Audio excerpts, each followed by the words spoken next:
Yo, yo, yo, good evening, YouTube. I'm doing a very quick live stream. This could be about maybe only a minute. A few people have asked me over the past few weeks, they've asked me all years, but asked me about common formulas and so on and rules and things like that used often on the SHSAT. So what I have on the screen right now is a list of most of the common ones. This is off the top of my head. There's probably a few I left out here. But if you just look through that list, it covers a whole bunch of stuff. Obvious ones are things like the Pythagorean theorem, how to figure out the average of something, the absolute values. But there's also some other ones that may not be obvious to a lot of people, like FOIL and inequalities. And the top half is broken down into basically most of the ones that often pop up on grade 8.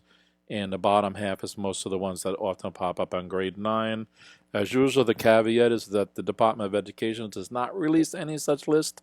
So this is just based off the top of my head from years of observations. Again, I probably left some things out of this, so there's probably some other aspects here. But there's common ones, like I think everybody could realize there's probably percents and least common multiple and greatest common factor. And there's things relating to distance and number lines. But this is kind of all putting it here in one place. In some ways, this might even make it look too simple.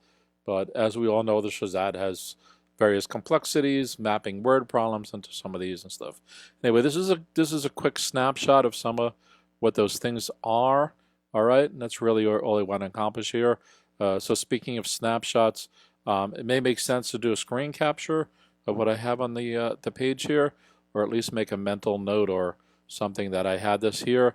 And as usual, if anybody wants to put things in the comments afterwards, please feel free to, or email me and I can answer your questions about these different kind of things. But I'm not covering the specifics of this because some of it's self-obvious. You can either know what they are or you can Google them. And a lot of my live streams cover all these topics already anyway. All right, so have a good evening, everybody, and peace out.